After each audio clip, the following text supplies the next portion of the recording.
मेरा नाम नितिन राजकुमार सावंत है।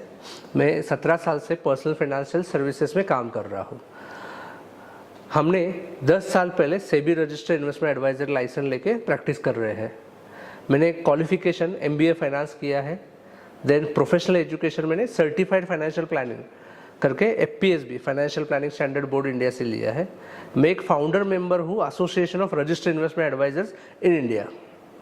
आज अभी हम पहले समझते हैं कि क्यों फाइनेंशियल प्लानिंग की ज़रूरत है। ओके, पहले हम अंडरस्टैंड करते हैं कि महंगाई जो आज के डेट में आपको पता चल रही है आपके डेली रूटीन में, बट आप चेक करोगे महंगाई का चार्ट या महंगाई कैसे थी, तो हम देखते हैं कि महंगाई कैसे थी। तो आज आप देख सकते हैं राइस का रेट 1980 में 4 रुपये था, आज 2025 में है 50 रुपये। सेम आप 2030 में जाओगे तो 99 रुपीज़ और 100 रुपये हो जाएगा, और 2040 तक जाओगे तो 200 रुपीज़ तक जाएगा। तो इस तरह से प्राइसेस क्या बढ़ रहे हैं, 7 to 8% से लास्ट 40 साल से बढ़े हैं, आगे 40 साल भी बढ़ते रहेंगे। तो एवरेज इन्फ्लेशन महंगाई है 8% से। Same happen in the wheat. 1980 में वीट का रेट था ₹2.25। 2020 में रेट था 28 रुपीज़। 2030 के आसपास वो रेट जाएगा 60 रुपीज़, और 2040 में ये रेट रहेगा 128। एवरेज इन्फ्लेशन रहा है 7 to 8%। अब हम थोड़ा सा ऊपर के लेवल पे जाते हैं, जो हम लाइफस्टाइल बोल सकते हैं एक्सपेंसेस। उसमें है वड़ा पाव, जो 80 के दशक में 25 पैसे में मिलता था, आज के डेट में 15 रुपये में मिल रहा है। 2020 में 10 रुपये में मिल रहा था, और 2030 तक 30-32 रुपये हो जाएगा, और 2040 तक 100 रुपीज़ तक हो जाएगा। देन मसाला डोसा 3 रुपये में है 1980 में, और 2020 में है 30 रुपीज़ में, वो भी 7 to 8% बढ़ रहा है। टूथपेस्ट 1980 में 4 रुपये में थी, आज 50 रुपये में है, आगे जाके 90 रुपीज़ में और 194 रुपीज़ में। इस तरह से इन्फ्लेशन चेंज हो रहा है। तो हर एक चीज़ में आपका इन्फ्लेशन रेट चेंज हो रहा है। तो इसको क्या बोलते हैं, महंगाई, जो नॉर्मली हम डेली लाइफ में हमको समझ में नहीं आता है। बट आपने 30-40 साल पहले का डेटा इन्फॉर्मेशन देखा और अभी का इन्फॉर्मेशन देखा, there is a huge differences.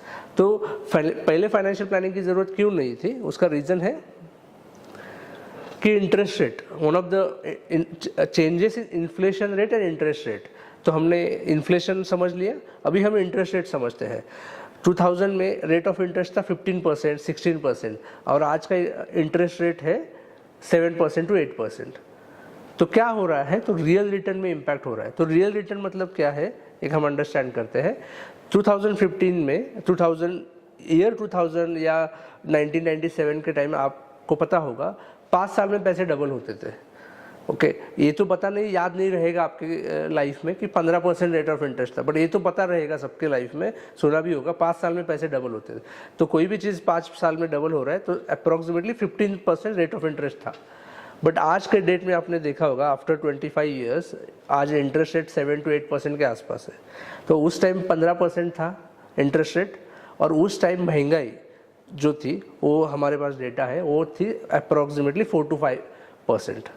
Okay, तो आपने उस टाइम के 15% इंटरेस्ट इनकम से 5% महंगाई माइनस कर दी, तो रियल रिटर्न 10% अप्रॉक्सीमेटली रहता था। तो there is no need to as such planning करने की या अलग सा इन्वेस्टमेंट एवेन्यू सर्च करने की, because fix deposits is very important that time, and they are important भी थे, और उस टाइम की गोल उस हिसाब से अचीव हो पाए थे। बट अभी क्या हुआ है, इन्फ्लेशन और इंटरेस्ट रेट चेंजेस होने के बाद ईयर 2008 से बहुत बड़ा चेंज हुआ है, and where we started when that's why we come in this financial planning profession. अभी 2025 में क्या सिनेरियो है आप देखोगे तो 7% इंटरेस्ट रेट चालू है, और महंगाई का दर चालू है 8%, 8 to 9% चालू है। तो आपका निगेटिव में जा रहा है। आप माइनस करोगे 7 minus 8.5, तो ऑलमोस्ट 1.5% निगेटिव जा रहा है। अभी वो निगेटिव का इम्पैक्ट आपके करंट लाइफ में नहीं हो रहा है। इसका रीज़न क्या है, बिकॉज यू आर आपको इनकम आ रहा है, एक कंटिन्यू इनकम आ रहा है, तो इसकी वजह से आपके एक्सपेंसेस का इन्फ्लेशन आपको समझ में नहीं आ रहा है। इनकम आ रहा है, आप खर्चा कर रहे हैं, ये आपको कब आगे जाके इम्पैक्ट करेगा, जब आप रिटायरमेंट प्लानिंग में रहोगे या आपके बच्चों का एजुकेशन जब आएगा 1-2 साल के अंदर, तो आपको इसका इम्पैक्ट आपके इसमें पड़े और उसका इम्पैक्ट फिर आपके एंटायर फाइनेंशियल डिसीजन में होगा। जैसे कि एक एग्जांपल हम लेते हैं, आपके एजुकेशन का आज का खर्चा, किसी को डॉक्टर बनाना है, आपके बच्चों को डॉक्टर बनाना है, तो आज का डॉक्टर बनाने का खर्चा तकरीबन 50 लाख रुपए है, बट 15 सालों के बाद वो 50 लाख में नहीं रहेगा, तो कम से कम 2 करोड़ में होगा। तो 2 करोड़ कमाने के लिए आज से आपको कुछ तो प्लानिंग करना पड़ेगा, नहीं तो आपको क्या करना पड़ेगा, आपका रिटायरमेंट का सेविंग आपके बच्चों के लिए एजुकेशन के लिए यूज़ करना पड़ेगा। वो इम्पैक्ट इन्फ्लेशन की वजह से, इंटरेस्ट रेट की वजह से हुआ है। So this is one of the most important reason to do financial planning is inflation and interest rate changes. तो अभी हम समझते हैं दूसरा इम्पोर्टेंट रीज़न क्या है फाइनेंशियल प्लानिंग करने का। पैसे का फ्लो बढ़ गया है, जो पहले हमारे पिताजी कमाते थे उससे ज़्यादा हम कमा रहे हैं। एक्चुअली कुछ लोगों के केस में तो पिताजी का रिटायरमेंट इनकम और बच्चों का पहला सैलरी का सेम आ रहा है, तो फ्लो बढ़ गया है। बट उसके साथ क्या हुआ है, इंक्रीज हुआ है, आपके एक्सपेंसेस बढ़े हैं, इनसिक्योरिटी बढ़ा है, स्ट्रेस बढ़ा है। ओके, तो ये सेकंड रीज़न है कि मनी फ्लो बढ़ा है, उसके बाद एक्सपेंसेस बढ़े हैं, एंजाइटी बढ़ी है, certainty, market ups and down हो रहे हैं, अनसर्टेनिटी है, जॉब अनसर्टेनिटी है, ये सब चैलेंजेस आ गए हैं। तो इस चैलेंजेस को financial planning is the only way to get this challenges solve. Third reason है फाइनेंशियल प्लानिंग का केवॉज इन मनी मैनेजमेंट। केवॉज मतलब आज के डेट में मनी मैनेजमेंट में प्रायोरिटी कैसे डिसाइड करना है। देयर आर इतने सारे एडवर्टाइजिंग एंड इतने सारे प्रमोशन एक्टिविटीज़ हमारे सामने आती है, तो प्रायोरिटी सेट नहीं होती है कि मैं ये पैसे जो आ रहे हैं वो अभी एजुकेशन के लिए रखूँ, रिटायरमेंट के लिए रखूँ, या घर ले लूँ, या ट्रिप में जाऊँ, या मैंने कहाँ पे अदर लोग कार ले रहे तो मैंने कार ले ली, या बाइक ले ली, या मोबाइल फ़ोन ले लिया। So priority is not able to set, या प्रायोरिटीज हम सेट नहीं कर पा रहे हैं। तो financial planning gives help you to set the priorities. Then आज फाइनेंशियल प्लानिंग की और एक इम्पॉर्टेंट चीज़ हो गई है कि आज तक हमको जो भी मिला है ना सॉल्यूशंस, या कोई भी आता है तो प्रोडक्ट बेस्ड सॉल्यूशन लेके आता है।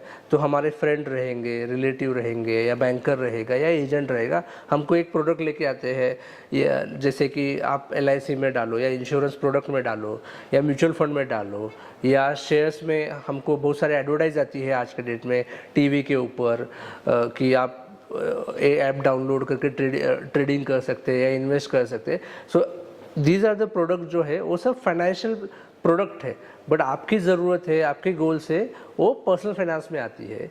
पर्सनल फाइनेंस को अंडरस्टैंड करने के बाद ही वो आप प्रोडक्ट ले सकते हैं। तो इस लाइक आप मेडिकल शॉप से डायरेक्टली प्रोडक्ट बाय कर रहे हैं, बट आपको क्या हुआ है, आपकी ज़रूरत क्या है, आपके लिए इम्पोर्टेंट क्या है, वो ना समझते हुए हम प्रोडक्ट बाय कर रहे हैं। और ये प्रोडक्ट बहुत सारे हैं, जैसे कि पेंशन प्लान किसी ने बोला तो हमने पेंशन प्लान में डाल दिया, बच्चों के एजुकेशन प्लान कौन सा बोल दिया, बट आपके बच्चों के लिए कितना अमाउंट चाहिए, आपके रिटायरमेंट के लिए कितना अमाउंट चाहिए, आपका आज का खर्चा कितना है, उस हिसाब से वो प्रोडक्ट डिसाइड होता है, ना कि जस्ट रिटायरमेंट प्लान बोला कि रिटायरमेंट में डाल दिया। सो इस नॉर्मली जो हमको मिलता है फाइनेंशियल प्लानिंग, फाइनेंशियल प्रोडक्ट मिलते हैं। तो financial plannings help you to avoid this confusion about the product and give a clarity which product is suitable for you. So this is one of the reason why should you do financial planning. अभी financial planning product में आज जो हमको advice मिलता है, जैसे हम normally मैंने अभी भी बताया आपको कि फ्रेंड से मिलता है, पेरेंट्स से मिलता है, बट आपकी ज़रूरत के हिसाब से वो कस्टमाइज नहीं होते, जो भी उनके प्रोडक्ट बनाए होते हैं उसके प्रोडक्ट्स में डालते हैं। तो financial planning gives you customize advice.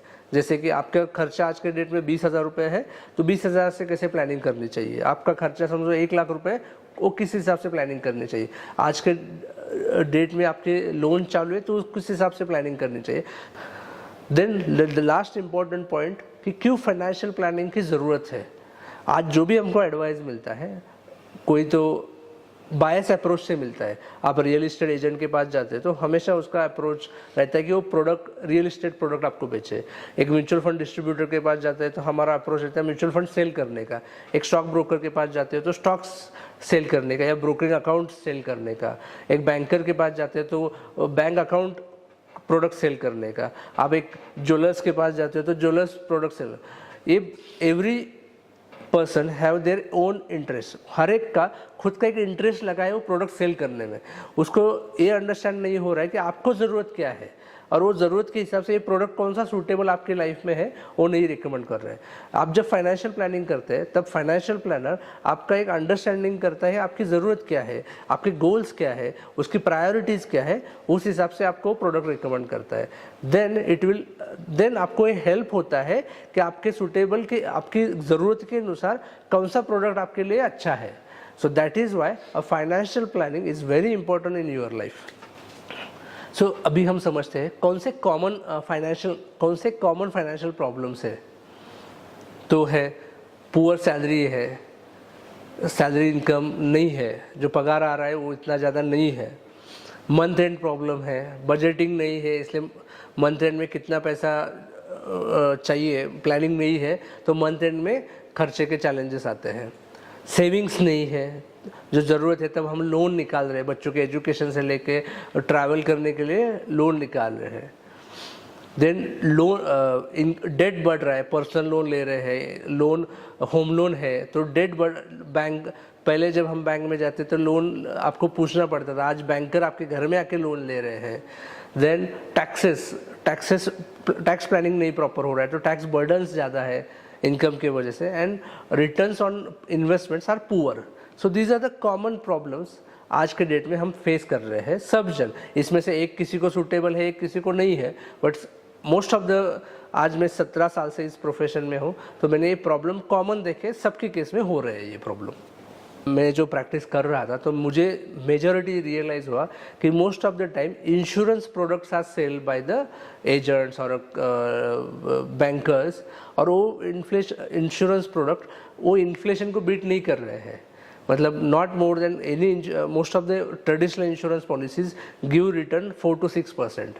आज के डेट में जो महंगाई दर चालू है 8 to 9% चालू है, तो आपका निगेटिव रेट ऑफ रिटर्न आ रहा है और आपको समझ में सिर्फ आ रहा है कि हम इन्वेस्टमेंट कर रहे हैं बट इन्फ्लेशन को बीट नहीं कर रहे हैं, आपके गोल्स अचीव नहीं हो पा रहे हैं। हम एग्जांपल लेते हैं कि नॉर्मली लोग इंश्योरेंस क्यों लेते हैं, तो पता चला है कि इंश्योरेंस लेते हैं 2-3 रीजन की वजह से। एक तो पहला, most of the Indians by the insurance first tax saving purpose, second क्योंकि ATC 1.5 लाख का लिमिट है, 2 लाख का लिमिट है, उसके लिए सेविंग के लिए हम इंश्योरेंसेस बाय करते हैं। दूसरा है गारंटेड है, स्टॉक मार्केट जैसा अप्स एंड डाउन्स नहीं है। तीसरा रीज़न है इंश्योरेंस कवर मिलता है। बट आप चेक करोगे 95% जो इंश्योरेंस सेल के हैं उसमें insurance cover not more then 10 lakh rupees है। आपकी वैल्यू 10 लाख नहीं है, आपकी वैल्यू मिनिमम आपके लाइबिलिटीज़, आपके गोल्स के हिसाब से रहती है। तो हर एक इंडिविजुअल्स की जो आज अर्निंग कर रहा है 50,000, 20,000 या 30,000 रुपये, उसको कम से कम 1 करोड़ का इंश्योरेंस चाहिए। कम से कम मैं बोल रहा हूँ, वो तो हर एक की ज़रूरत के हिसाब से, बट इतना तो होना ही चाहिए। तो ये इंश्योरेंस की ज़रूरत है। बट हमने लिया क्यों इंश्योरेंस, और ये हमको सेल किया गया इंश्योरेंस ले लो इसलिए, बट ऐसा नहीं है। आप वही पैसे गारंटेड करके है इसलिए आप इन्वेस्ट करते हैं इंश्योरेंस में, बट वही पैसे आप PPF या एनी अदर एसेट क्लास आप इन्वेस्ट करते हैं तो ज़्यादा पैसे मिलेंगे, या जो भी मिल रहा है उससे डबल मिल जाएगा। कॉमन एडवाइस है बट हम लेते नहीं है, आपको पता नहीं है। और टैक्स सेविंग के लिए आप वही पैसे आप टैक्स सेविंग प्रोडक्ट में या म्यूचुअल फंड में इन्वेस्ट करोगे तो आपको 4 गुना पैसे बनेंगे। जो भी आपको 20 साल के बाद वो इंश्योरेंस पॉलिसी मिलने वाले थे उसके 4 गुना आपको वो टैक्स सेविंग म्यूचुअल फंड में मिल सकते हैं। तो डिफरेंट प्रोडक्ट सूटेबिलिटी के हिसाब से हमको लेना चाहिए। ये चैलेंजेस अभी हम इंश्योरेंस में फेस कर रहे हैं। तो इंश्योरेंस आप जब लेते हैं तब एक advice is very important. India में हाईएस्ट मिस एडवाइस हुआ इंश्योरेंस प्रोडक्ट। तो we will help you to how you analyse this insurances and advise you कि क्या करना है, कंटिन्यू रखना है वो पॉलिसी, पेडअप करना है या सरेंडर करना है। पेडअप का मतलब स्टॉप करना है और इंश्योरेंस पॉलिसी कंटिन्यू करना है। ये सब चीज़ें आपको हम एनालिसिस करके आपको गाइड करते हैं। तो हर एक का एडवाइस कस्टमाइज होता है। Again our intention is not to stop the policy, our intention is this policy suitable for your current requirement. आपकी करंट ज़रूरत के हिसाब से ये पॉलिसी सूटेबल है कि नहीं है। अभी हम आप हमको डिस्कशन करते समय समझ में आया कि आपने पॉलिसी रिटायरमेंट के लिए लिया है, तो हमने देखा है 80% पॉलिसीज़ जो रिटायरमेंट के लिए लिए है उसमें से कोई भी पॉलिसीज़ आर इनफ नहीं है वो जो रिटायरमेंट का एक्सपेंसेस कर रहे हैं आज के डेट में। सो विच प्रोडक्ट इज आपके लिए सूटेबल है, आपके लिए ज़रूरत है, वो प्रोडक्ट हम आपको एडवाइस करेंगे उस पॉलिसी के डिसीजन होने के बाद। अभी हम समझते हैं आज के डेट में कुछ सालों में फाइनेंशियल मार्केट्स बड़े हैं, कुछ रिटर्न्स बने हैं। ओके, तो कुछ लोगों को ऐसे लगने लगा है कि it is easy to invest in the equity market और म्यूचुअल फंड। आज बहुत जन ज़ीरोधा, ग्रो जैसे ट्रांजैक्शन प्लेटफॉर्म जो आपको कन्वीनियंस देते हैं इन्वेस्टमेंट करने के लिए, वहाँ यूज़ करने लगे हैं और आपको लग रहा है कि आपके पैसे बढ़ रहे हैं, इन्वेस्टमेंट हो रहा है। बट आपने चेक किया क्या कि किसी फंड में इन्वेस्टमेंट करते समय आपको अप्स एंड डाउन्स कितने होते हैं, कितने साल मिनिमम इन्वेस्ट करना पड़ता है, बेंचमार्क का रिटर्न उस हिसाब से आया है कि नहीं है। हम एक एग्जांपल लेते हैं, फ्लेक्सी कैप कैटेगरी है, उसमें 40 से 50 फंड है। उनके आपने परफॉर्मेंस देखे 50 फंड में से top performing fund and low performing fund में 10 to 15% का डिफरेंस है। Are you checking that? जब आप ये कर रहे हैं तो उसके लिए आपको क्या करना पड़ेगा, रेगुलर रिव्यू करना पड़ेगा कि आपका फंड जो आपने लिया है वो टॉप परफॉर्मिंग फंड में है क्या नहीं है। नहीं है तो बॉटम परफॉर्मिंग में नहीं होना चाहिए, ये भी इंश्योर करना चाहिए। वो कब कैसे करोगे आप क्वार्टरली उसके डिटेल चेक करोगे, वो ये सब चीज़ें हो रही है आपसे, आपको टाइम है इतना। So this is a role of a real advisor that in your life who check, who monitor your entire funds, who are managing that. ऐसे भी कुछ लोगों का assumption है कि हमने स्टॉक्स में इन्वेस्टमेंट किया तो रिटर्न बना सकते हैं। मेरे पास कुछ एग्जांपल्स है। इंडिया की सबसे बड़ी जो कंपनीज है जिनका नाम बड़ा है, आप नाम ले लो Tata Steel, one of the best, then you can think Reliance, Tata Motors, भारतीय एयरटेल, विप्रो, एसीसी, एलएनडी, ऐसे जो स्टॉक्स है कुछ साल तक, मतलब कुछ साल 9 साल, 11 साल, 8 साल, 12 साल 0% रिटर्न दिया है। और वो मैं आपको दिखा सकते हैं, आप खुद देख सकते हैं। तो ऐसा मतलब नहीं कि आपने किसी स्टॉक्स में इन्वेस्टमेंट किया तो मेरा लाइफ में सेविंग हो गया या मैं पैसा बहुत कमा सकूंगा, ऐसा नहीं होगा। Because you have to monitor, you have to regularly read the financial reports and it is a very challenging job and it is a very expert job. It's not कि आपको लगा कि मैंने स्टॉक ले लिया, ऐसा नहीं होता है। It's a full time job and this job require consistent reading, understanding market, understand the ecosystem of investment, understanding the ecosystem of entire economy, micro economy और macro economics। so ये जब चीज़ें इन्वॉल्व होती है तो ऐसा इजी नहीं है कि आप जैसे स्टॉक्स में इन्वेस्ट किया और आप में वेल्थ क्रिएट कर लिया, ऐसे नहीं होगा, या आप रिच बनोगे, ऐसे नहीं होगा। So you have to be careful before investing in this. Stocks में जब इन्वेस्ट करते हैं ऐसा नहीं है कि एक बार किया और इनफ हो गया। और मोस्ट ऑफ द टाइम्स हमको एक रियलाइज होता है कि सिर्फ स्टॉक्स में इन्वेस्टमेंट करो या म्यूचुअल फंड में इन्वेस्ट करो। Mutual fund managers also make the mistakes and one of the example I am able to show you कि भारतीय एयरटेल में 10 साल परफॉर्मेंस नहीं किया था, but most of the mutual funds are hold by these stock company. So you have to think, you have to do a lot of research to select a mutual fund.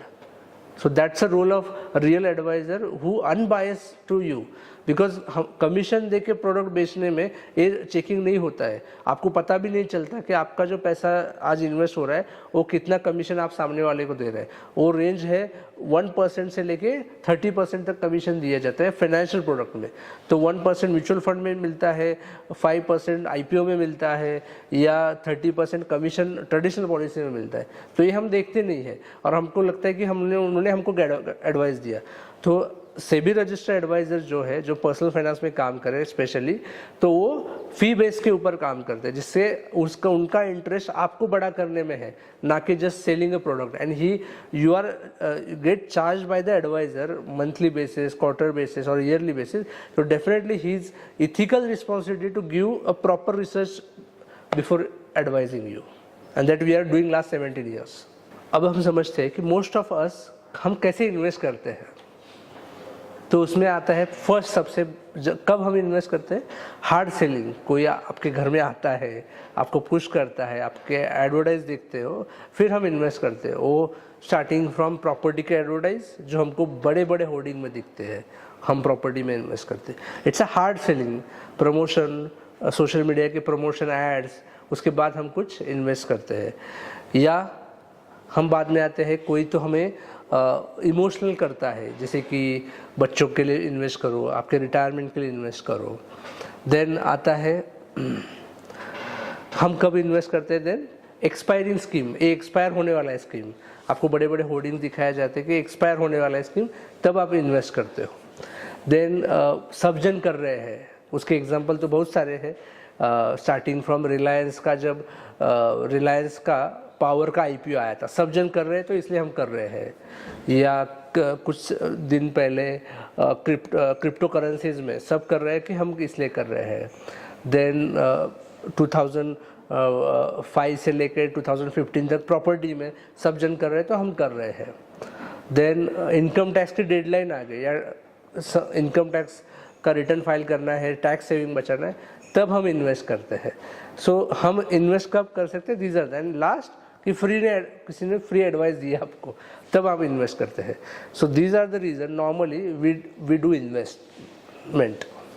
अब हम समझते हैं कि hard selling कैसे होता है। Hard selling normally होता है, आप जब बैंक में जाते हो तो कोई कैशियर या कोई रिलेशनशिप मैनेजर आप डिपॉजिट करने आए, या आपका बैंक अकाउंट नंबर पता चलता है, बैलेंस चेक करता है, आप उस और प्रोडक्ट सेल करता है कि आप प्रोडक्ट ले लो, ये ले लो, अकाउंट ओपन करो, फिक्स डिपॉजिट्स करो, या इंश्योरेंस ले लो, या म्यूचुअल फंड ले लो, यहाँ से होता है। देन कोई इंश्योरेंस पॉलिसीज़ इंडिया में डेटा है कि 90% इंश्योरेंस पॉलिसीज़ आज sailed by the relatives and relations base हुआ है, और ये हम इमोशनली बाई करते हैं, ना कि आपकी ज़रूरत क्या है आपके हिसाब से।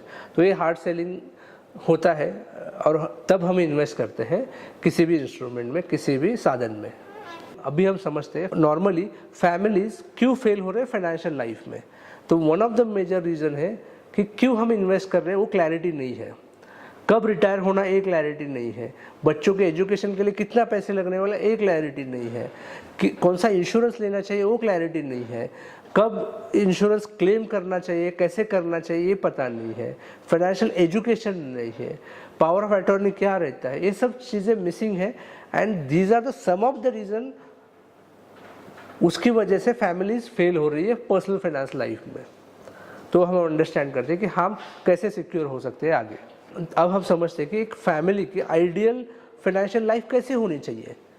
फर्स्ट कि उसको पता होना चाहिए कि मैं क्यों इन्वेस्ट कर रहा हूँ, उसका गोल क्या है, कितने पैसे मुझे चाहिए रिटायरमेंट के लिए, बच्चों के एजुकेशन के लिए, मेरे इंश्योरेंस प्रीमियम कितना है, बराबर से जा रहा है, मेरा पावर ऑफ अटॉर्नी है, मेरे इन्वेस्टमेंट स्कैटर्ड फॉर्म में है, डाइवर्सिफाइड है। ये सब चीज़ें आप जब बराबर रहेंगी तब आप फाइनेंशियली फिट हो, फाइनेंशियल सिक्योर हो आपके लाइफ में। अभी हम समझते हैं कि सबसे बड़ा जो इंडिया में आगे जाके चैलेंज आने वाला है, और वो है retirement. Retirement is very important.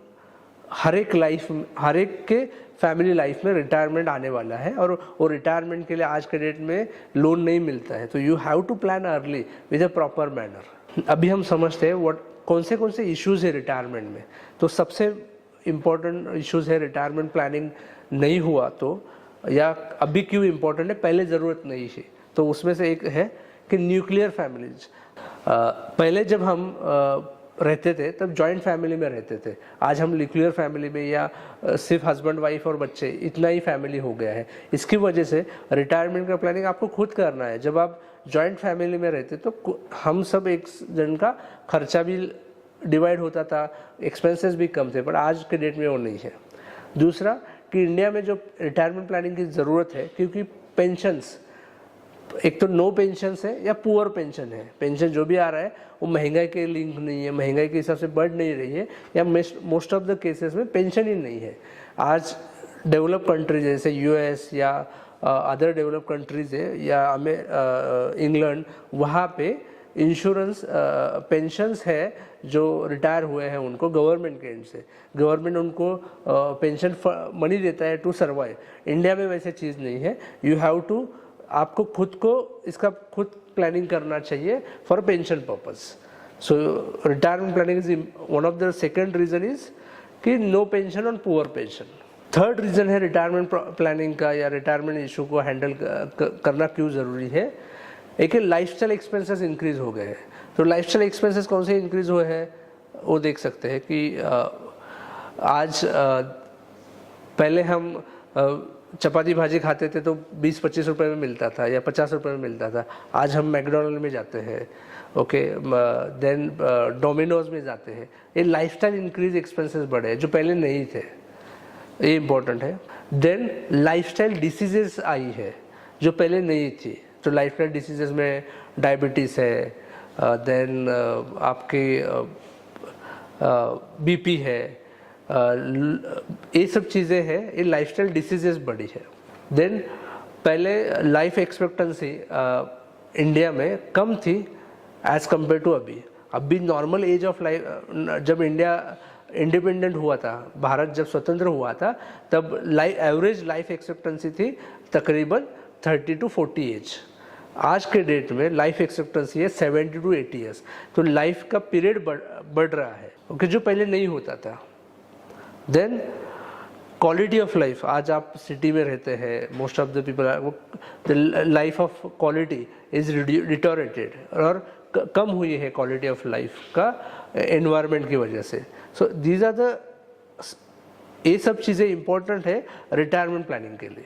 चलो अभी मैं एक एग्जांपल देता हूँ आपके रिटायरमेंट पॉइंट ऑफ व्यू क्यों इम्पोर्टेंट है। एक नॉर्मल एग्जांपल जो आपके लाइफ में आप यूज़ करते हो या अंडरस्टैंड होगा, आपको कनेक्ट होगा। आज 2 वक्त की रोटी के लिए आपके घर में कितना पैसा लगता है। एक हस्बैंड वाइफ है और बच्चे हैं, 2 वक्त के लिए रोटी के लिए कितना, आज जैसे मेरा एज है 40, तो 40 के एज में कितना पैसा 2 वक्त की रोटी के लिए एक फैमिली के लगता है। एक सिटी में अलग रख सकता है, गांव में अलग लग सकता है। सिटी में एग्जांपल, हम आज के डेट में सिटी का एग्जांपल लेते हैं। एक सिटी में आप जब रहते हो, पूना, मुंबई, मेट्रो सिटीज़ या उससे छोटे सिटीज़ में, तो 2 वक्त की रोटी के लिए एक नॉर्मल लाइफ के लिए 200 रुपये से 300 रुपये डेली रखता है, मिनिमम बोल रहा हूँ, होटल का नहीं, होटल का ज़्यादा रहेगा, बट घर में खाते हो तो 200 से 300 रुपये लगता है 2 वक्त की रोटी के लिए। बाकी कपड़ा, मेडिसिन, रेंट में वो नहीं पकड़ रहा, सिर्फ 2 वक्त की रोटी। तो हम अभी एग्जाम्पल के तौर पे अभी हम पकड़ते हैं 200 रुपीज़ आपको लगता है घर में 2 वक्त की रोटी के लिए। आज आप रिटायर होना के लिए प्लान कर रहे हैं, एज ऑफ आप 60 में रिटायर होना चाहते हो, ऐसे हम अजम्पशन करते हैं। और ये एक्सपेंसेस जो है ना, हमने जब महंगाई देखी कुछ देर पहले कि महंगाई 7 to 8% से बढ़ रही, तो 7 से 8 साल में महंगाई डबल हो रही है। तो अब एग्जांपल जो मैं ले रहा हूँ कि मैं एज 40 में हूँ, आज के मेरे 2 वक्त की रोटी का खर्चा है घर में 200 रुपया, तो वही 200 रुपया मेरे एज के 47 में कितना होगा, डबल हो जाएगा।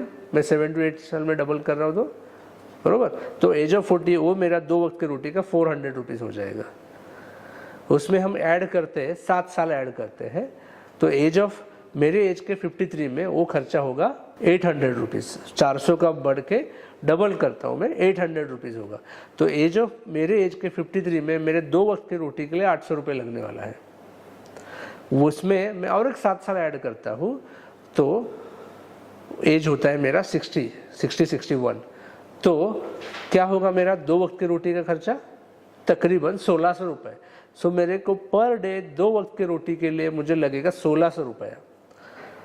आप कैलकुलेट कीजिए, 365 साल के दिन रहते हैं, 300 में से 65 दिन आप उपवास करते हैं, ऐसे अजम्पशन करते हैं, 300 पकड़ते हैं और राउंड फिगर के लिए 1500 पकड़ते हैं।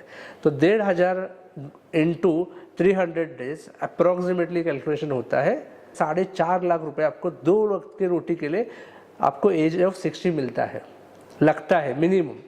बट आपने रिटायरमेंट लिया, इन्फ्लेशन नहीं बढ़ेगा तो कंसिडर करें। आपने समझो एक LIC पॉलिसी ली तो 4.5 लाख रुपए टिल आपके एज के 85 तक मिलेगा, बट आप रिटायर हुए इसलिए इन्फ्लेशन रुकेगा नहीं, वो हर साल बढ़ने वाला है। तो एज 60 के एज में आपको 4.5 लाख रुपए लगेगा साल का, तो 61 में कितना लगेगा, वो 5 लगेगा, 62 में लगेगा 6 लगेगा। इस तरह से महंगाई की तरफ से वो बढ़ता जाने वाला है और वो बढ़ता सेम इस तरफ से जो हमने अभी डिस्कस किया है, हर 7 साल में डबल हो रहा है। तो उस हिसाब से आपने जो प्रोडक्ट, फाइनेंशियल प्रोडक्ट लिए हैं वो रियल में इनफ है। तो हमने देखा था मेरे प्रैक्टिस में 17 सालों में 80 to 90% लोगों का इनफ नहीं है रिटायरमेंट कॉर्पस। और 2 वक्त की रोटी का मैं बात कर रहा हूँ। आप प्रॉपर प्लानिंग नहीं करोगे तो 2 वक्त की रोटी का भी चैलेंज आ सकता है। सो एक नॉर्मल 200 रुपये का आज मेरा एक्सपेंस है, तो कम से कम मुझे एज ऑफ 60 to 90 ईयर्स तक, 85 to 90 ईयर्स तक मुझे 2 वक्त की रोटी के लिए कम से कम 2 से 4 करोड़ रुपए लगने वाले हैं। तो कितने इंडियंस के पास या किसी के पास इतना पैसा है और ये कर सकते हैं? 1000 रुपए प्रॉपर सेविंग से ये पैसे अचीव हो सकते हैं। सिर्फ आपका इंटेंशन और एक ज़रूरत, एडवाइस आपको ज़रूरी है, जो नॉर्मली हम नहीं लेते हैं और उसका इम्पोर्टेंस नहीं रखते हैं। मैं कुछ दिन पहले earl Nightingale, author earl Nightingale का एक वीडियो सुन रहा था। तो उसमें उन्होंने एक ये दिया था, डेटा दिया था कि 1% पीपल वेल्दी थे उस टाइम भी, 4% are standard of living maintain कर रहे हैं, 32% people are still working and बाकी 63% are dependent on the kids and charity. आज के डेट में 2024 का भी सेम रिसर्च है और वही परसेंटेज कंटिन्यू हुआ है कि same 1% are people, only 5% people are financially independent after retirement. तो आपको किस कैटेगरी में रहना है और आप किस कैटेगरी को बिलोंग करते हैं, ये आप समझ के उस हिसाब से एक्शन लो, तो आपका रिटायरमेंट लाइफ सक्सेसफुली हो जाएगा and you really enjoy the financial independent in life. तो अब हम समझते हैं कि करंट फाइनेंशियल सर्विस इंडस्ट्री कैसे वर्क होती है। तो इसमें 3 इंपॉर्टेंट पिलर्स है। एक है मैन्युफैक्चरिंग, जो प्रोडक्ट बनाते हैं। एक है डिस्ट्रीब्यूटर्स, उनका जॉब है प्रोडक्ट सेल करना एंड कंज्यूमर को, जो रहते हैं कस्टमर्स या मेंबर्स और क्लाइंट्स। तो अभी जो वर्किंग हो रहा है, जैसे मैन्युफैक्चरिंग कौन कौन करता है, उसमें लाइफ इंश्योरेंस कंपनी आ जाएंगी, बैंकिंग प्रोडक्ट जो एफडीज वगैरह रहते हैं, देन आ जाता है जनरल इंश्योरेंस कंपनीज आ जाती है, कमोडिटी गोल्ड सिल्वर करने वाले रहते हैं, देन इक्विटी ब्रोकिंग आ गया, mutual fund, these are the manufacturing company, asset management companies. Distributor कौन है आज के डेट में? एक एजेंट है। बैंक वाले भी प्रोडक्ट्स करते हैं, they are also distributors. Agent है, आज ऑनलाइन ऐप है ज़ीरोधा, ग्रो, ऐसे ऐप है जो डिस्ट्रीब्यूट कर रहे हैं आपको प्रोडक्ट, और एंड में आप हो जिसको आपको प्रोडक्ट मिल रहा है। आज के डेट में इनकी जो लॉयल्टी है, जो डिस्ट्रीब्यूटर करके काम कर रहे हैं, उनकी लॉयल्टी है आपके पास नहीं है, मैन्युफैक्चरिंग के पास लॉयल्टी है। बिकॉज उनको जो पेमेंट आता है, कमीशन आता है, वो किन से आता है? वो मैन्युफैक्चरिंग के उधर से आता है। तो लॉयल्टी ऑटोमेटिकली किसके साथ रहेगा? उनके साथ रहेगा, ना कि आपके साथ लॉयल्टी रहेगा या आपके ज़रूरत के हिसाब से आपको प्रोडक्ट दिया जाएगा। That is of current financial industry. As a NS Wealth हम मोर देन 15 ईयर्स वो रिवर्स वे से काम करते हैं। जैसे कि हम आपको फी चार्ज करते हैं for advice purpose and give the best product in the manufacturing side, industry side. So that is the role of NS Wealth advisors. हम अभी एक एनालॉजी अंडरस्टैंड करते हैं। जैसे हेल्थ में एक डॉक्टर होता है, वैसे ही हम वेल्थ में डॉक्टर करके काम करते हैं। तो जैसे डॉक्टर और पेशेंट का रिलेशन फीस के ऊपर रहता है। आप डॉक्टर को फीस पे करते हैं और वो आपको एडवाइस देता है, और मेडिसिन जो मिलता है वो डिस्ट्रीब्यूटर से मिलता है, उसको उसके कमीशन मिलता है। सेम वे हम जब आपको एडवाइस देते हैं तो हम फी चार्ज करते हैं, because we have a SEBI registered licence and SEBI registered advisors are only authority person to charge a fee for advice. No other person have a license or a authority to charge the advice. And जो product रहते हैं उसमें commission मिलता है, जो product manufacturing होते हैं या एजेंट रहते हैं उसको। सो सेम वे से ये इंडस्ट्री वर्क होता है। तो आपको जब भी आपको एडवाइस लेते समय आपको क्लैरिटी होना चाहिए, और आपको सामने वाले को भी पूछना चाहिए जो आप एडवाइस ले रहे हो वो किस तरह से, आर यू डिस्ट्रीब्यूटर और are you advisor by SEBI. So you have to be clear on this. आपको ये क्लियर होना चाहिए जब भी आप फाइनेंशियल डिसीजन लेते हो किससे भी। सो आपको बहुत सारे लोग आपको मिलते हैं, कनेक्ट होते हैं, तो आपको लगता है कि आपको वो एडवाइस फ्री दे रहा है, but free advice equal to bias advice. उसका कुछ तो प्रोडक्ट रहता है, वो सेल करने का ऑब्जेक्टिव रहता है। तो आप हमेशा अंडरस्टैंड कीजिए कि जो एडवाइस मिल रहा है वो अनबायस है क्या नहीं है, या आपको एक साइड में झुक के वो एडवाइस नहीं दे रहा है ना, उसका जो इंटरेस्ट अलाइन है वो आप हमेशा अंडरस्टैंड करें। और दूसरा, वो एक्सपर्ट है क्या उसमें, बिकॉज हमको क्या लगता है, हमारे फ्रेंड ने आपको एडवाइस, तो फ्रेंड बायस नहीं हो सकता बट फ्रेंड एक्सपर्ट नहीं हो सकता वो फील्ड में, तो वो हमेशा चेक कीजिए। अब हम समझते हैं, जो मैंने देखा है मेरे एक्सपीरियंस में, there are two types of people. एक है ज़्यादा सेव करते हैं और ये एक्सट्रीम वाले रहते हैं, दो एक्सट्रीम साइड वाले रहते हैं। एक है ज़्यादा सेव करते हैं और एक है ज़िंदगी मिले ना दोबारा, इस तरह से काम करते हैं। So they spend everything whatever they earn. And other side लोग हैं कि जो कंजर्वेटिव है, पूरा पैसा सेव करते हैं। सो financial planning gives you balance life, because financial planning में आपको पता चलेगा कि आपके लाइफ के गोल्स के लिए महंगाई की तरफ से आपको कितना पैसा लगने वाला है, उतना ही पैसा आप सेव करोगे। बाकी का पैसा आपके लाइफस्टाइल में खर्च कर सकते हो, ज़िंदगी जीने के लिए खर्च कर सकते हो। उसमें भी आपकी ज़रूरतें कौन सी है, आपकी वांट्स कौन सी है, वो भी आपको क्लियर हो जाता है फाइनेंशियल प्लानिंग में। बिकॉज कुछ ज़रूरतें हैं, कुछ वांट्स है। ज़रूरतें जो आपकी करंट जीने के लिए लग सकती है, वांट्स है जो आपको लाइफस्टाइल कर मेंटेन करने के लिए लग सकते हैं। तो क्लैरिटी फाइनेंशियल प्लानिंग से आती है। नाउ हम अभी समझते हैं कि आपको 360 वे से प्लानिंग क्यों करना चाहिए। कुछ लोग समझते हैं कि सिर्फ मैं इन्वेस्टमेंट प्लानिंग करता हूँ, मैं टैक्स प्लानिंग करता हूँ, मैं सेविंग करता हूँ, मैं एक इमरजेंसी के लिए पैसा रखता हूँ, या मैं म्यूचुअल फंड में इन्वेस्ट करता हूँ। तो ऐसे नहीं होता है। मैं आपको एक स्टोरी बताता हूँ। कुछ अंधे लोगों को हाथी को छूने के लिए बताया गया, तो आँख में पट्टी रहेगी तो हाथी का पैर है उसको खंबे जैसे लगेगा, या उसकी पूंछ जो है हाथी की उसको झाड़ू जैसे लगेगी। ओके, तो हम आज के डेट में फाइनेंशियल डिसीजन में ऐसे ही हो रहा है। हम पोस्ट में जाते हैं तो पोस्ट वाला पोस्ट के हिसाब से एडवाइस देता है, हम बैंक में जाते हैं तो बैंक के हिसाब से एडवाइस दिया जाता है, हम फ्रेंड्स के पास जाते हैं तो उसके जो बेनिफिट मिला है उसके हिसाब से एडवाइस देते हैं। But no one knows about your goals क्या है, आपकी ज़रूरत क्या है, आपकी रिस्क टेकिंग एबिलिटी क्या है, उस हिसाब से आपको एडवाइस लेना चाहिए। सो वो एक ही पर्सन वो ले सकता है, वो जो है आपका certified financial planner, SEBI registered advisor, who look 360 way, who looks your personal priorities, who looks your insurance capacity, who looks your वो आपका इनकम भी देखेगा, आपके एक्सपेंसेस देखेगा, आपका बजटिंग देखेगा, आपका एक्सपेंसेस पैटर्न स्टडी करेगा।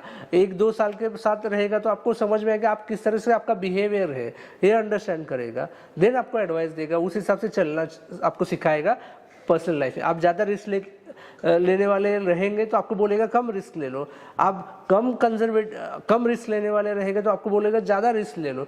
इस तरह से आपकी ज़रूरत के हिसाब से वो एडवाइस करेगा, ना कि ब्लाइंडली हाथी को हम छूते वैसे देखेगा। तो पर्सनल लाइफ टुकड़ों टुकड़ों में नहीं देखे जा सकते। जैसे कि एग्जांपल आपको देता हूँ, आपका लोन चालू है तो लोन को प्रायोरिटी दे दूँ या इन्वेस्टमेंट को प्रायोरिटी दे दूँ। लोन में भी बहुत सारे टाइप्स हैं, होम लोन चालू है या कार लोन चालू है, कहाँ पे बेनिफिट हो रहा है, कहाँ पे इनकम टैक्स में बेनिफिट होने वाला है। So everything is correlated. आप इंडिपेंडेंटली उसको देखोगे और एडवाइस लेंगे, ये एडवाइस नहीं हो सकता। That is called as incidental advice. But आपको 360 वे के 360 अंडरस्टैंड करके उसको एडवाइस दिया जाता है, that is called as a real advice. अभी हमने देखा कि 360 डिग्री में कैसे फाइनेंशियल प्लानिंग की ज़रूरतें हैं, क्यों आपको 360 डिग्री में फाइनेंशियल प्लानिंग करने की एक्शन लेनी चाहिए। अभी हम समझते हैं फाइनेंशियल प्लानिंग की प्रोसेस क्या है। उसमें हम पहले आइडेंटिफाई करते हैं आपके गोल्स क्या है, उसमें गोल्स में कौन सी ज़रूरती वाले गोल्स है और कौन से एस्पिरेशन गोल्स है। उसके बाद हर एक गोल की एक क्वांटिफाइड वैल्यू है, उसकी वो वैल्यू इन्फ्लेशन से कितनी हो सकती है। उसके बाद अभी जो आपका कैश फ्लो है, वो कैश फ्लो आपकी रिस्क टेकिंग एबिलिटी अंडरस्टैंड करके वो अचीव होगा क्या नहीं होगा, इस तरह से वो प्लान में डाला जाता है। और वो प्लान, इसको बोला जाता है फाइनेंशियल प्लानिंग और financial plan of your life.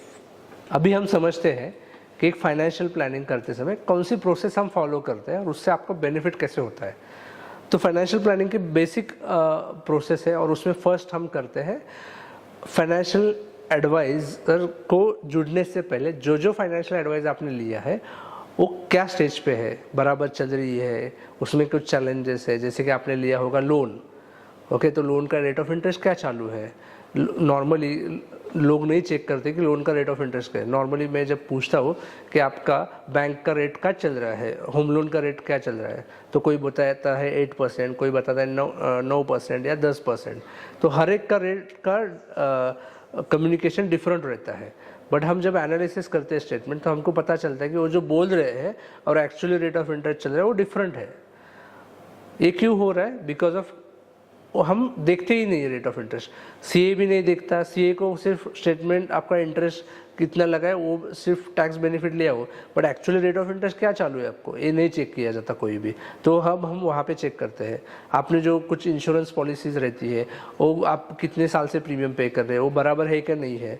So we do that financial health checkup where we हम अंडरस्टैंड करते हैं कि आपके जो फाइनेंशियल प्रोडक्ट जो आपने लिए हमारे जुड़ने से पहले उसमें क्या करना है। Okay, so that we do in the financial checkup. तो उसमें बेनिफिट क्या हो जाता है कि फाइनेंशियल प्लानर को जुड़ने से पहले आपने जो मिस्टेक्स या कुछ चीज़ें की है वो चेक करना और वो आपको रेक्टिफाई करने में मदद करना। हम एग्जांपल लेते हैं कि आपको 1 करोड़ का लोन चालू है आपका और उसका ईएमआई 1 लाख रुपीज़ है और 20 सालों के लिए नॉर्मली ईएमआई रहता है। 9% इंटरेस्ट आप पे कर रहे हैं 20 सालों के लिए, 1 करोड़ का ईएमआई है, 1 करोड़ का लोन है और 1 लाख का ईएमआई है। आपको क्या लगता है कि वो चेक करना क्यों ज़रूरी है? तो हमने जब देखा कि हमको पता चला कि जब रेट ऑफ इंटरेस्ट बढ़ता है तो बैंक जो आपको सेल कर दिया है वो लोन, वो 9 से 930 समझो रेट ऑफ इंटरेस्ट बढ़ता है या 950 हो जाता है, तो 50 पैसे से वो रेट ऑफ इंटरेस्ट बढ़ता है और वो 50% से जब रेट ऑफ इंटरेस्ट बढ़ता है तो आपको एप्लीकेबल होता है। तो आपका टेन्योर जो 240 रहेगा वो 270 280 तक जाता है। बट आप नॉर्मली देखते नहीं हो, आप हमेशा लोन ईएमआई भरने में चल रहा है। तो आप जब रेट ऑफ इंटरेस्ट 950 से 9% वापस कम हो जाता है तो आपका टेन्योर कम होना चाहिए, बट वैसे होता नहीं है। आपको खुद जाके वो बैंकर को रिक्वेस्ट करना पड़ता है कि आप कम कीजिए। तो हम अभी चेक कर रहे थे कि एग्जांपल का कि 240 का जो ईएमआई है वो 270 280 हो सकते हैं। तो आपको ये चेक करना ज़रूरी है कि जब रेट ऑफ इंटरेस्ट कम होता है आप वो जाके बैंकर को बताओ या रिक्वेस्ट लेटर देना पड़ता है तो रेट ऑफ इंटरेस्ट कम कर लेंगे। आपने ये किया नहीं तो आप बैंक के लिए 2 साल 3 साल एक्स्ट्रा वर्क करोगे और कम से कम 20 से 25 लाख रुपए आप एक्स्ट्रा पे करोगे as a rate of interest. तो ये सारे चेकअप्स हम यहाँ पे करते हैं। सेम चीज़ होती है इंश्योरेंस के केस में। आपका आपको ज़रूरत है आपका लाइफस्टाइल आपके गोल को रेट ऑफ इंटरेस्ट ज़्यादा अचीव करने की, जिससे कि आपका गोल अचीव करे, बट आपका इन्वेस्टमेंट है इंश्योरेंस पॉलिसीज़ में, ट्रेडिशनल इंश्योरेंस पॉलिसीज़ में, उसका परफॉर्मेंस 4 to 6% रहता है। तो आपको चेक करना चाहिए प्रोडक्ट अच्छा आपके लिए सूटेबल है या नहीं है, या सिर्फ इमोशनली आपने बाय कर रखा है। ये सब चीज़ें हम यहाँ पे, आपने कुछ इंश्योरेंस पॉलिसीज़ ली है वो बराबर है नहीं है, उसमें कुछ डिसीजेस है वो कवर हो रही है या नहीं हो रही, ये चेक करना एक प्राइमरी रिस्पॉन्सिबिलिटी ऑफ एडवाइज़र। वो हम प्रोसेस में बिगिनिंग में हम अभी करते हैं। उसके बाद हम डेटा कलेक्शन करते हैं। अभी आपको एडवाइस देना है तो आपको पूरा डेटा हमारे पास होना चाहिए। तो डेटा में क्या क्या आता है, आपकी पर्सनल लाइफ में आपके गोल्स क्या है, आपके गोल्स के बाद आपके कौन से एसेट्स हमारे पास है, आपके पास है, आपके कौन से एसेट्स कहाँ पे है। जैसे कि एसेट क्लासेस में आपने देखा तो 5 एसेट क्लासेस में मेजॉरिटी लोग इन्वेस्टमेंट करते हैं। वो कौन से है, कैश में इन्वेस्ट करते हैं आप, बैंक अकाउंट, सेविंग अकाउंट या घर में रखते हैं। दूसरा एसेट क्लास है फिक्स डिपॉजिट्स, एफडी, जो बैंक में भी रखते हैं, पोस्ट ऑफिस में रखते हैं। तीसरा है इक्विटी, जहाँ पे हम लार्ज कैप स्टॉक्स में इन्वेस्ट करते हैं, स्मॉल कैप स्टॉक्स में इन्वेस्ट करते हैं या खुद में भी इन्वेस्ट करते हैं। चौथा एसेट क्लास है कमोडिटी, जहाँ पे आप गोल्ड, सिल्वर, कॉपर ऐसे एसेट क्लास में इन्वेस्ट करते हैं, उसको हम कमोडिटी बोलते हैं मेजर लेवल पे। और लास्ट जो एसेट क्लास है वो प्रॉपर्टी, वो आप प्रॉपर्टी फ्लैट में इन्वेस्ट करो, प्लॉट में इन्वेस्ट करो या कमर्शियल प्लॉट फ्लैट में। सो उसके सब टाइप्स बहुत सारे हो सकते हैं।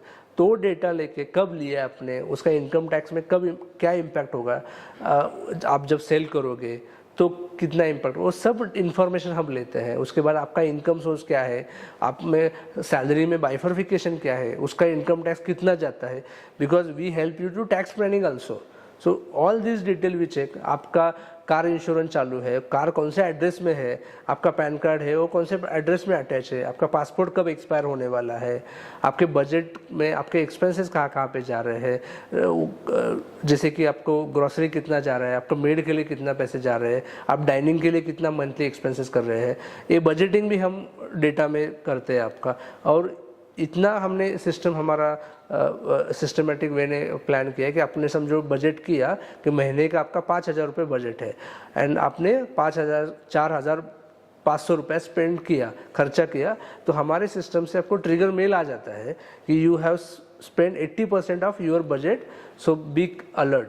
सो इतने माइन्यूट लेवल पे हम आपका डेटा लेते हैं जिससे कि आपको हमको पर्सनलाइज एडवाइस देने में हेल्प हो जाता है and which help you to give a 360 degree financial approach to your life. So that is why we need a clear and good data for advice purpose only, and this data is secure with us on the server that we are using AWS के ऊपर, और security measure भी हमने लिए हैं data secure करने के लिए। तो आप इंश्योर रह सकते हो आपका जो डेटा है वो सेफ हैंड में है, सेफ लोगों के पास है, और नीड टू नो बेसिस पे हर एक टीम मेंबर्स को भी शेयर किया जाता है उसकी ज़रूरत के हिसाब से। तो वो डेटा सिक्योर है हमारे सिस्टम में, और इन हाउस हमारा सिस्टम है वो डेटा सेव करने का। तो आप इंश्योर रहे आपका जो डेटा है वो सेफ लोगों के पास है। अभी हम नेक्स्ट प्रोसेस में जाते हैं जो वन ऑफ द इम्पॉर्टेंट है in personal finance and financial planning की goal setting.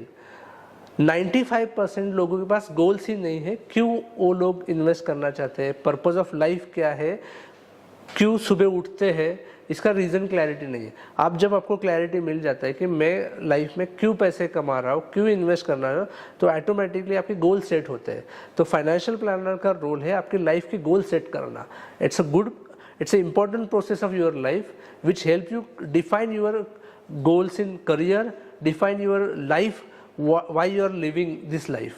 So we help you to set up a goals starting from basic goals and then lifestyle goals and your real life goals. हम ये गोल वाली information क्यों ले रहे हैं, because आपके goals रहेंगे तो उसीलिए आप काम कर रहे हो, क्लैरिटी रहेगा।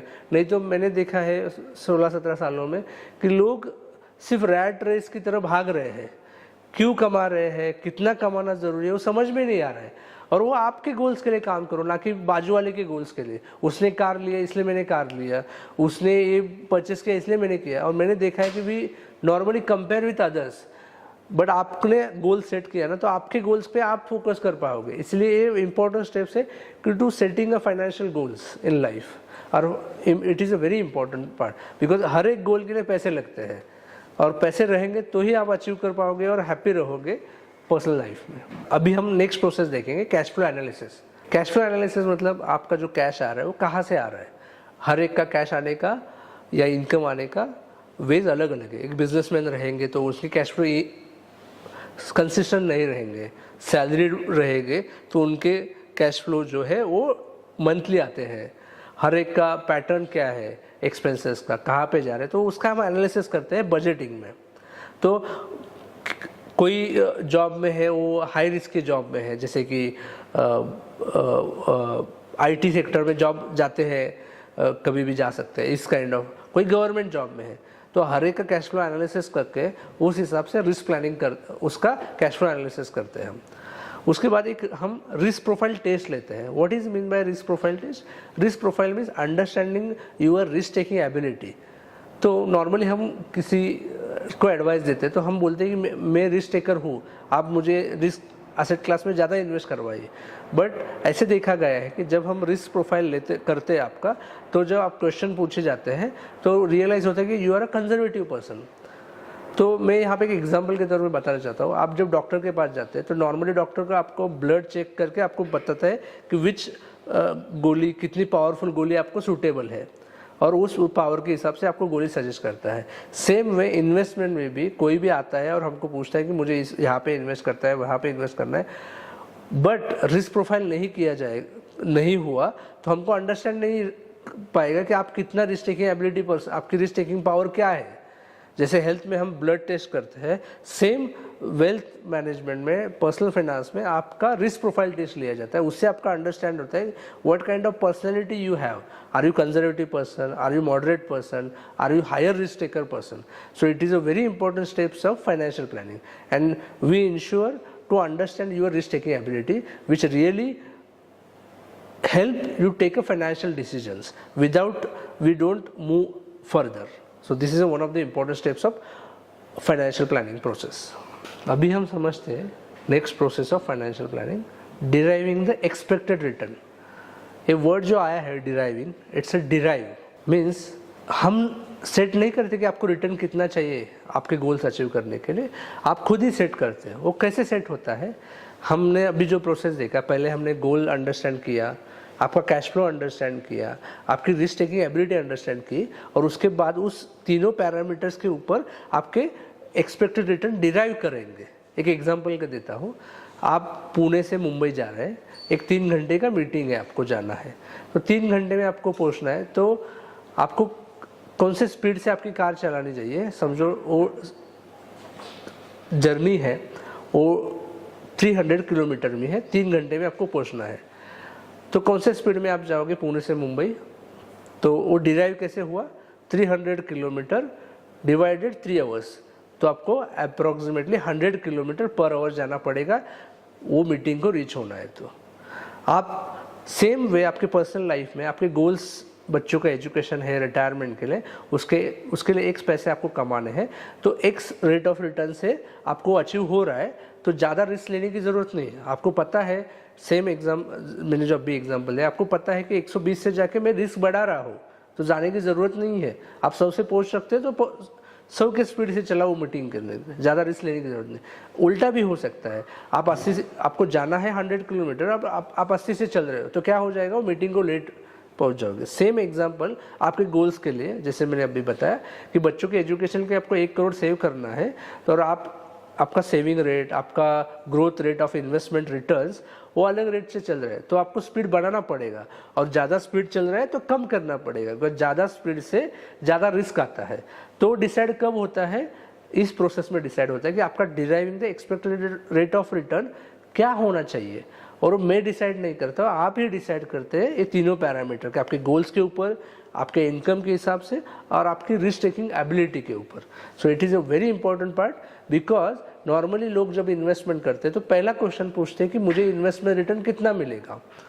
तो मैंने जैसे आपको एग्जांपल बताया, उसमें आपको क्लियर हो गया ना कि आपको क्या चाहिए exactly, because investment return are very subjective. कोई भी आपको नंबर दिखा के बोल सकता है कि मैं 20% दे सकता हूँ, 30% दे सकता हूँ, 5% दे सकता हूँ, 15% दे सकता हूँ, बिकॉज हर एक के गोल के हिसाब से रेट ऑफ रिटर्न डिफर होने वाला है। ठीक है, मैं आपको और एक एग्जांपल बताता हूँ। आपको समझो एक नियरेस्ट चौक में जाना है, तो आप क्या क्या इंस्ट्रूमेंट यूज़ करेंगे, तो 2 व्हीलर यूज़ करेंगे, साइकिल यूज़ करेंगे, या चल के जाएंगे।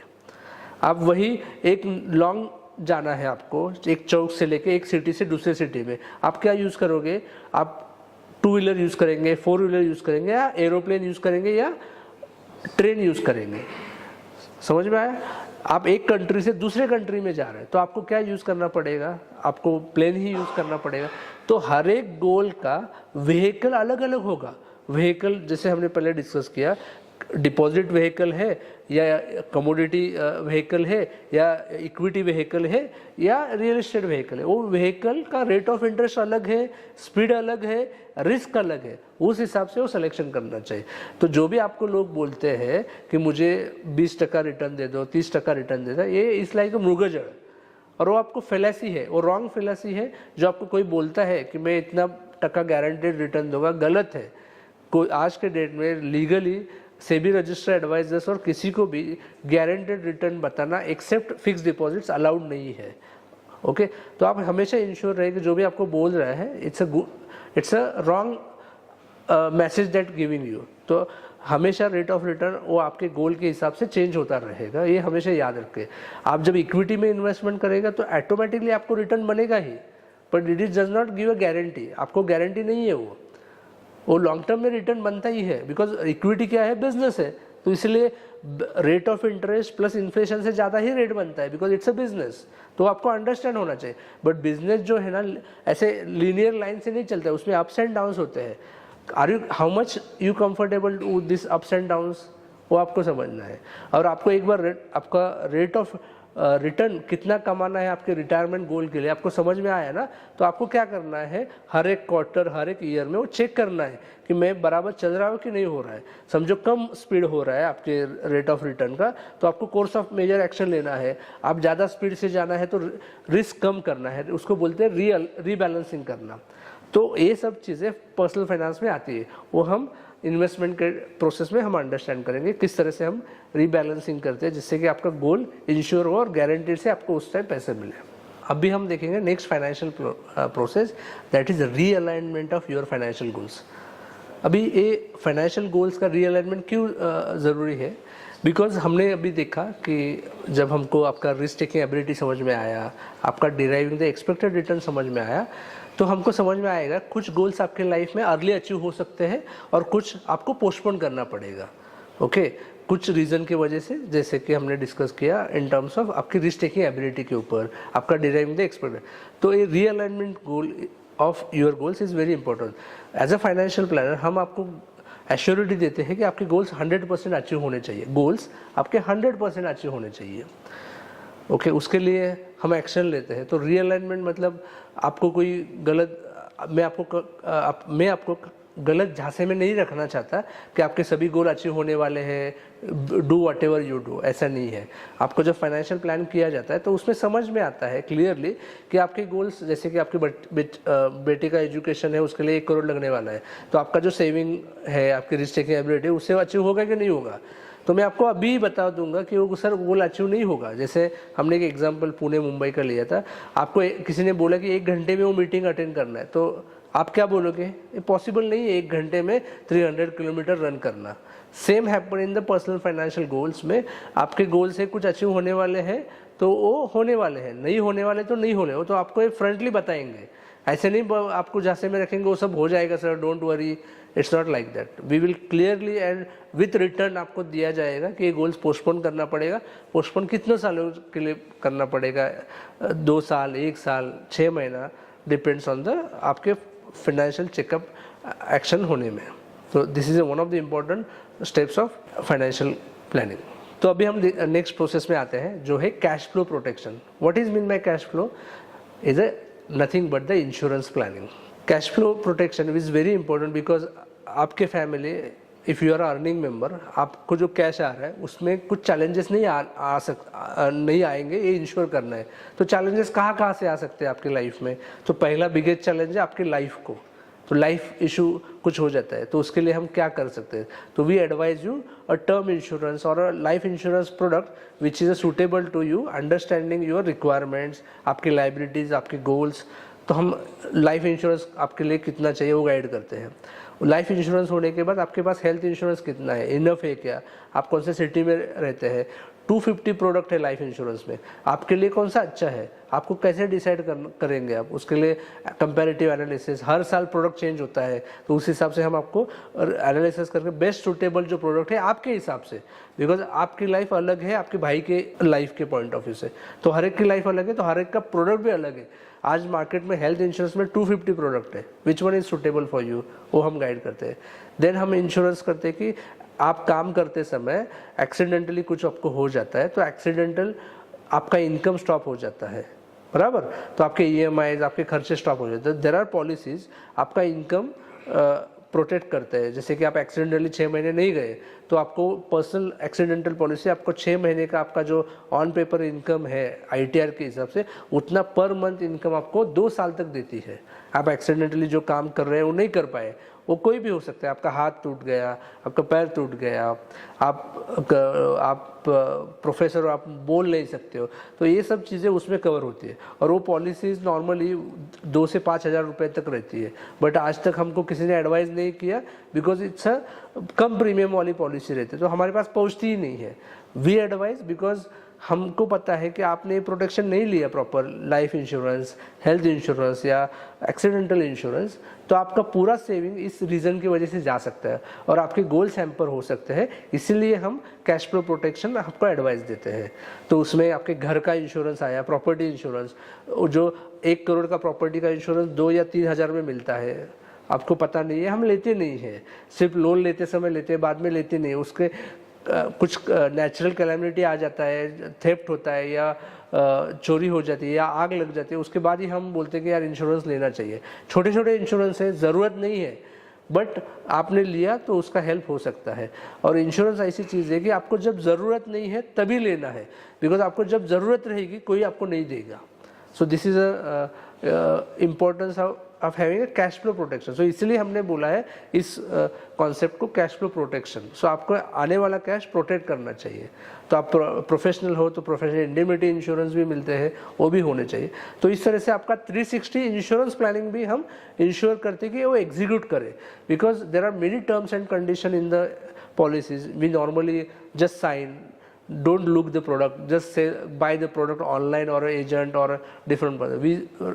We read the documents also and we ensure that this whatever claims happens we will handhold and ensure that आपकी claim भी मिले वो प्रोसेस में। टर्म इंश्योरेंस जैसे चीज़ों में आप नॉर्मली साइन करते हो, ले लेते हैं, बट ऐसा नहीं है। आपको समझो एग्जाम्पल आपका लोन है, तो टर्म इंश्योरेंस के वो लोन जो रहता है आपके डेथ के बाद वो लोन के लिए जमा हो जाता है। तो there are some condition, if you opt while taking a insurance policies, MWP act वगैरह, तो सिर्फ वो पैसे लोन के लिए ऐड नहीं होते हैं, तो आपकी वाइफ को ही पैसा मिलेगा। तो ऐसे छोटे छोटे टर्म्स एंड कंडीशन है जो आपको पॉलिसी लेते समय आपको पता होने चाहिए या आपको उस हिसाब से ही लेना चाहिए। So we will take care to implement this action also, having a cash flow protection in your personal life. Now अब हम अंडरस्टैंड करते हैं कि हमने अभी जो डिस्कस किया कि income, expenses, cash flow protection, तो आपको ये चैलेंज लगेगा कि हम सारा पैसा इन्वेस्ट इंश्योरेंस में तो नहीं डालेंगे, तो बिल्कुल नहीं। हम जो इम्प्लीमेंटेशन करते हैं उससे आपका मिनिमम कॉस्ट में मैक्सिमम रिस्क कवरेज कैसे मिलेगा, ये हमारा सोच है। नॉर्मली जो एजेंट और डिस्ट्रीब्यूटर का सोच रहता है कितना मैक्सिमम प्रीमियम रहे, हम उल्टा काम करते हैं कि आपका प्रीमियम कैसे रिड्यूस हो सकते हैं और मैक्सिमम कवरेज कैसे मिले। और अब इम्प्लीमेंटेशन करते समय हम ये इंश्योर करते हैं कि आपके आफ्टर सम एज और आफ्टर सम नेटवर्थ बनने के बाद इंश्योरेंस कवर नहीं होना चाहिए। तो हम जो एडवाइस करते समय ये टेक केयर करते हैं इम्प्लीमेंटेशन करते समय। ओके, देन हम आपका रिवाइज जो कैश फ्लो है, आपके एक्सपेंसेस इनकम होने के बाद आपका जो रिवाइज कैश फ्लो हम प्लानिंग करते हैं। तो टेक एन एग्जांपल, आपका 100 रुपया इनकम है, 60 रुपये आपका एक्सपेंसेस है और 40 रुपये जो इन्वेस्टेबल सरप्लस है, उसमें से 5 रुपये एक्सपेंसेस में समझो गया, तो 35 रुपीज़ हम कहाँ पे इन्वेस्ट करने का इसका कैश फ्लो प्लानिंग बनाते हैं और वो इन्वेस्ट करते हैं और वो हम इन्वेस्टमेंट करते हैं और आपको इन्वेस्टमेंट इम्प्लीमेंटेशन करने के लिए हेल्प करते हैं। अब हम फाइनेंशियल प्लानिंग प्रोसेस में आते हैं, क्रिएशन ऑफ इन्वेस्टमेंट पोर्टफोलियो। इतना सब प्लानिंग करने के बाद जब प्रोसेस आता है वो क्रिएशन ऑफ इन्वेस्टमेंट पोर्टफोलियो। अभी क्रिएशन ऑफ इन्वेस्टमेंट पोर्टफोलियो 2-3 चीज़ें इंपॉर्टेंट है, जैसे कि आपका एग्जिस्टिंग इन्वेस्टमेंट कहाँ पे है, वो कौन से गोल के लिए ऑलरेडी आपने रखा था, वो इनफ है क्या नहीं है। हम क्रिएशन ऑफ इन्वेस्टमेंट पोर्टफोलियो में कहाँ पे इन्वेस्ट करते हैं, जैसे मैंने पहले भी बताया था, फिर से एक बार बताता हूँ। कैश में कुछ ज़रूरत है इमरजेंसी फंड के लिए, देन फिक्स डिपॉजिट्स में ज़रूरत है शॉर्ट टर्म गोल्स के लिए, इक्विटी में इन्वेस्टमेंट कितना है, रियल एस्टेट में कितना है, उस हिसाब से हम इन्वेस्टमेंट पोर्टफोलियो बनाते हैं। तो इन्वेस्टमेंट पोर्टफोलियो बनाते समय हम कहाँ पे इन्वेस्टमेंट करते हैं, तो हम म्यूचुअल फंड थ्रू ये एसेट क्लासेस में इन्वेस्ट करते हैं, हम PMS में भी इन्वेस्टमेंट करते हैं, हम इंटरनेशनल इक्विटी में भी इन्वेस्ट करते हैं, हम डायरेक्ट इक्विटी में भी इन्वेस्ट करते हैं। हर एक के रिस्क प्रोफाइल और गोल के हिसाब से ये हमारा वर्किंग होता है। तो इम्प्लीमेंटेशन, हम जो इन्वेस्टमेंट करते हैं इम्प्लीमेंटेशन, वो हम डिफरेंट प्लेटफॉर्म यूज़ करते हैं, जैसे कि म्यूचुअल फंड इम्प्लीमेंट करने के लिए अलग प्लेटफॉर्म है, PMS इम्प्लीमेंट करने के हर एक का PMS का अलग अलग है। तो वी विल इंश्योर कि वो एग्जीक्यूशन प्रॉपर रहे, वहाँ पे नॉमिनेशंस, आपका कम्युनिकेशन, वो वहाँ पे प्रॉपर मेंशन किया गया है। We will hand hold to do insurance. और जब हम इन्वेस्टमेंट करते हैं तो हम 100% डायरेक्ट प्लान में इन्वेस्ट करते हैं, वहाँ पे जो कमीशन नहीं रहता है, जो नॉर्मली लोग इन्वेस्टमेंट करते हैं बैंक से, एजेंट से, वहाँ पे रेगुलर प्लान और कमीशन वाले प्लान दिए जाते हैं, वो हम यहाँ पे नहीं देते, जिससे कि आपको जो कॉस्ट ऑफ इन्वेस्टमेंट है वो कम हो जाए और आपको बेनिफिट मिले। सो वो इम्पॉर्टेंट है जब कहाँ पे भी इन्वेस्टमेंट करते हैं, because normally cost of investment is very important to do implementation of investment. So मैंने जैसे पहले भी बताया था, वो रेंज बहुत बड़ा है, 1% to 30% तक कॉस्ट है। तो आपका हमारा ऑब्जेक्टिव हमेशा रहता है कि आपका कॉस्ट कैसे कम रखो और आपको हेल्प करो optimisation of your portfolio. Now next procedure is creation of investment portfolio होने के बाद इम्प्लीमेंटेशन ऑफ इन्वेस्टमेंट पोर्टफोलियो। तो इम्प्लीमेंटेशन करते समय आपने हमें गोल्स बताए। तो गोल के हिसाब से आपका समझो लॉन्ग टर्म 15 साल का गोल है और उसके लिए हमने एसेट एलोकेशन किया है, इक्विटी, डेट या रियल एस्टेट में इन्वेस्ट किया था। तो आपके जो इन्वेस्टमेंट है, आपके गोल के समय जाते समय कैसे हम, जैसे गोल नज़दीक आएगा वैसे हम रिस्क एसेट क्लास में से कम करते करते फिक्स एसेट क्लास में हम वो शिफ्ट करें, उसको बोलते हैं हम progressive asset allocation. It is very important because आज के डेट में वर्ल्ड वाइडली देखा गया है कि इक्विटी में रिटर्न्स बनते हैं बट लोगों को मिलते नहीं है because of his own behaviour in the equity market. तो how we avoid this? By doing rebalancing and progressive asset allocation. इसमें क्या हो जाता है, रीबैलेंसिंग में आपका जब कोई भी एसेट क्लास रिटर्न ज़्यादा मिलता है तो हम वो रीबैलेंसिंग करके वो एसेट एलोकेशन मेंटेन करते हैं। जैसे कि लॉन्ग टर्म के लिए समझो हमने 70-80% इक्विटी रखा है, 10% गोल्ड रखा है, 10% फिक्स इनकम रखा है, तो रीबैलेंसिंग करते हैं। और दूसरा, जैसे कि आपका बच्चों का एजुकेशन 5 साल के अंदर आ रहा है तो जो इक्विटी वाला पोर्शन है वो धीरे धीरे हम फिक्स इनकम में शिफ्ट करवाते हैं। उससे क्या होता है, मार्केट किधर भी जाए, ऊपर जाए नीचे जाए, आपके गोल्स को इम्पैक्ट नहीं होता है। और जो इससे बेनिफिट आपको मिलता है कि आपको गारंटेड आपके गोल्स के लिए पैसा इनफ मिल जाता है और उसका मार्केट के ऊपर डिपेंडेंसी ज़ीरो रहता है। तो वी विल गारंटी यू कि आपका जो इन्वेस्टमेंट किया आपके गोल्स के लिए आपको मिल सके। अभी हम इस एंटायर प्रोसेस में से जो हमने अभी तक कवर किया उसमें से लास्ट और मोस्ट इम्पॉर्टेंट स्टेज है review of your financial plan. तो रिव्यू हम पहले कैसे करते हैं, पहले अंडरस्टैंड करते हैं क्यों करते हैं। रिव्यू क्यों इम्पोर्टेंट है? रिव्यू इम्पोर्टेंट है बिकॉज मार्केट डायनेमिक चेंज होते रहते हैं, आपके गोल चेंज होते रहते हैं, आपके इनकम चेंज होते हैं, आपके एक्सपेंसेस चेंज होते हैं। तो इसलिए वो रिव्यू हम सालाना ये रिव्यू फाइनेंशियल प्लान का करते हैं, सालाना ये एंटायर प्रोसेस हम रिपीट करते हैं। ओके, इससे एक बेनिफिट क्या होता है कि हमको पता चलता है कि आपकी लाइफ में किस तरह से चेंजेस हो रहे हैं, उस हिसाब से आपको एडवाइस रियलाइन करना पड़ता है। देन रिव्यू होता है इन्वेस्टमेंट पोर्टफोलियो का। हमने जो इन्वेस्टमेंट पोर्टफोलियो आपको दिए हैं उसका इन्वेस्टमेंट पोर्टफोलियो हमने जो डिसाइड किया था उस हिसाब से चल रहा है क्या।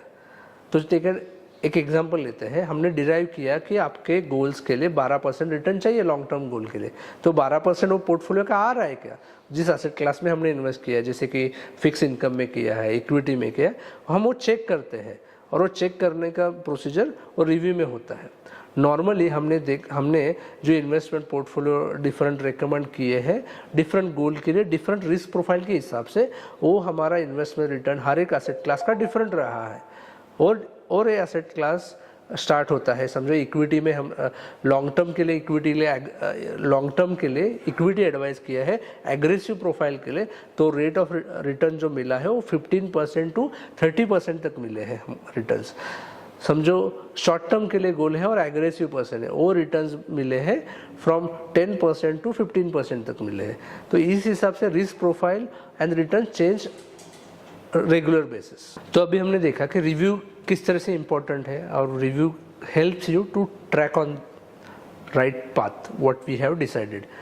तो we quarterly discuss the achievement report, आपके गोल्स के लिए कितना अचीवमेंट हुआ है आपका, and that will ensure and peace of mind of you are on the right track. So review is very important process of entire financial planning process, and we do quarterly review, yearly review of entire financial. अभी हम समझते हैं कि financial planning में हम philosophy कैसे use करते हैं to you become a rich, happy and successful. So first हम स्टेज फॉलो करते हैं having a emergency funds in your life. वो इमरजेंसी फंड आप कैश में, लिक्विड फंड में, बैंक में रखते हैं। उसके बाद हम प्लानिंग करते हैं रिस्क प्लानिंग, आपके life insurance, health insurance, asset insurance बराबर है कि नहीं है। उसके बाद जब हम प्लान करते हैं गोल बेस्ड प्लानिंग, आपके गोल के हिसाब से प्लानिंग किया है कि नहीं करना। देन आप उसके बाद रिटायरमेंट प्लानिंग एंड उसके बाद सक्सेशन प्लानिंग, मतलब विल करना।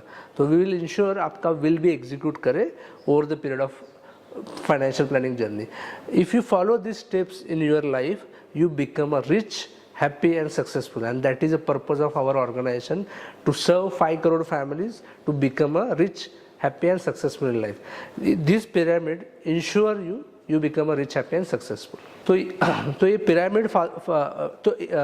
पिरामिड फॉलो करते समय हम इंश्योर करते हैं you get a unbiased advice, we work like a financial expert and tax effectively वो पैसे आपके हाथ में मिले, that insurity we take care. Hello, my name is Nitin Sawant. I am a founder and director at NS wealth. हमारी firm हमने 2008 में चालू की थी with a vision and mission of to serve 5 crore families in entire world to become rich, happy and successful by doing financial planning and investment advisory. Our current offices are, हमारे जो offices है अभी पुणे और Sangli location पे है. आज के date में हम 200+ फैमिलीज़ को फाइनेंशियल एडवाइजरी सर्विसेज प्रोवाइड कर रहे हैं. NS वेल्थ फर्म मैंने 2008 में चालू किया था तो सर्व करने के लिए, लोगों के लिए कैसे उनको रिच, हैप्पी एंड सक्सेसफुल बनाया गया. तो जब मैंने स्टार्ट किया तो प्रोसेस में रियलाइज़ हुआ कि फाइनेंशियल प्लानिंग से ही ये हम अचीव कर पाएंगे. तो हमने full fledge operations, research, everything 2010 with team हमने चालू किया. आज भी हमारे पास 20 से ज़्यादा लोग टीम में मेंबर है. NS वेल्थ का पर्पज़ है कि नोबल सर्विसेज करना है लोगों के लिए, और आज 15 साल हो गए हम 200 फैमिली तक ही रीच हो पाए. उसका रीज़न है कि हमने रिसर्च करके हर एक को डिलाइट एक्सपीरियंस देके अब तक आए हैं, और इस प्रोफेशन में हमने 99% रिटेंशन रखा है हमारे क्लाइंट्स के साथ, जो हमारे साथ 10 साल पहले, 5 साल पहले, 15 साल पहले जो जुड़े और आज भी हमारे साथ जुड़े हैं हमारा एडवाइस लेने के लिए. तो our objective to serve better, best for the families who are associated with and life long. So financial planning की सिर्फ 1 साल के लिए नहीं, 2 साल के नहीं, इट्स जनरेशन टू जनरेशन. तो हमारे पास आज 100 से ज़्यादा लोगों का विल प्लानिंग हमारे पास हमने किया है. We helping him to execute also in future after death. We have settle the will we settle the insurance policies for them. So financial planning is like a family member for entire life. So we want to be with that. अभी 15 साल से हमने startup जैसा ही working किया है. We have invested own money to run this entire organisation, understand to how we better serve. So financial planning एक practice है, और ये प्रैक्टिस को नेशनल वाइड करना है, ये हमारा विजन है. तो अभी हम नेशनल वाइड जा रहे हैं with this kind of activities that we are currently doing. तो अब हम ये लास्ट मोड पे आते हैं, लास्ट स्लाइड पे आते हैं कि हमारा जो मॉडल है वो फी बेस है. तो फी बेस क्यों है? Because it's a consultative and time investing है. तो हम एक कंसल्ट करते हैं, तो कोई भी कंसल्टेंट फ्री में काम नहीं कर सकता. So we work like a consultant, so we will charge a fee for a consulting and it's a time investment. So lot of time investment होता है रिसर्च में, रिपोर्ट पढ़ने में, नए प्रोडक्ट आते हैं उसके रिसर्च करने के लिए, उसको एग्जीक्यूशन के लिए टीम लगता है, उसको ऑन टाइम गाइडेंस करने के लिए टीम लगता है. सो it is a very time investing factor, consuming also. So that is why we charge a fee base. One of the reason we charge a fee for advice purpose. So fee based advisory, because it is a more of philosophy than just recommending products and investment. Fee based model जो है वो हमारी एक philosophy है काम करने की. It is not just कि प्रोडक्ट और इन्वेस्टमेंट एडवाइस किया. आपको लगेगा कि बाकी जो लोग हैं डिस्ट्रीब्यूटर और एजेंट वो फी नहीं चार्ज कर रहे हैं, बट हम चार्ज कर रहे हैं. तो क्या डिफरेंस है इसमें? तो जो आप आज के डेट में प्रोडक्ट लिए हैं वहाँ पे भी आपका कमीशन जा रहा है, वो 1% से 30% तक जा रहा है, बट आपको पता नहीं है बिकॉज वो आप अपफ्रंटली पे नहीं कर रहे हैं. उनके जो मैन्युफैक्चरिंग है जैसे म्यूचुअल फंड कंपनीज या इंश्योरेंस कंपनीज उनको पे कर रहे हैं, इनडायरेक्टली पे कर रहे हैं, बट आपके पॉकेट से ही जा रहा है. आज हम आपको फ़ी मांग रहे हैं because we want to be clear कि फ़ी क्या है और कमीशन क्या है. सो हमको कहाँ से भी कमीशन नहीं मिलता है किसी भी कंपनी से. हम जो ऑफ़र करते हैं आपको डायरेक्ट प्लान देते हैं, वहाँ पे आपकी कॉस्ट बचती है, तो आपको डायरेक्टली बेनिफिट ट्रांसफ़र होता है आपके इन्वेस्टमेंट में, और आपका इन्वेस्टमेंट ज़्यादा बढ़ता है as compare to commissions. So it is more of our philosophy to guide you unbiasedly. अब हम आपसे जब फ़ी लेते हैं तो ऑटोमेटिकली हमारा अप्रोच अनबायस रहता ही है और रहना ही चाहिए, तो आपको लॉन्ग टर्म में बेनिफिट मिलता है। आपको अभी थोड़ा सा पिंच लगेगा, आपको सामने से फी देना पड़ रहा है, बट ये बेनिफिट आपको लॉन्ग टर्म में होता है। हमने देखा है हमारे साथ, इसलिए आज के डेट में 99% फैमिलीज आर रिटेन हुए हैं over the period of time. By आप जो फी पे कर रहे हैं उससे रियली हम आपका कॉस्ट ही बचा रहे हैं, वो आपको बाद में पता चलेगा, या अभी भी सामने सामने आपको बता सकता हूँ। जैसे कि आप म्यूचुअल फंड, एग्जांपल दे रहा हूँ आपको, म्यूचुअल फंड में जब इन्वेस्ट करते हैं तो there are regular plan, there are direct plan. Regular plan में आज के डेट में 2 या 3% चार्जेस है। आप वही पैसे, वही फंड, वही सब आप डायरेक्ट प्लान में इन्वेस्ट करते हैं तो वो चार्जेस सिर्फ 0.5% to 1% है, तो आपका डायरेक्टली 2% सेव हो जाता है। So that is our objective. So मैंने सिर्फ म्यूचुअल फंड का बताया, same happens in the insurance में तो 5% से 30% तक है। So role of taking fee, because of this, fee लेने के बाद एक प्लानर को अनबायस्ड एडवाइस देने में दिक्कत नहीं आती है, और वो देता भी है, which because his interest taken care bye paying you fee. So he can give you time and give you advice and always ensure कि वो वैल्यू ऐड कैसे कर सकता है फैमिली में, because if you are paying fee you also expect कि हमारा adviser मुझे अच्छा एडवाइस दे सके और वैल्यू एडिशन कर सके। तो हमने जो भी, मैंने आपको जो प्रोसेस बताया, हमने विल भी किया है, उसके लिए अलग फीस नहीं लिया है। तो हम वो इंश्योर करते हैं आपका एग्जीक्यूशन भी हो सके, सिर्फ एडवाइस नहीं हो सके।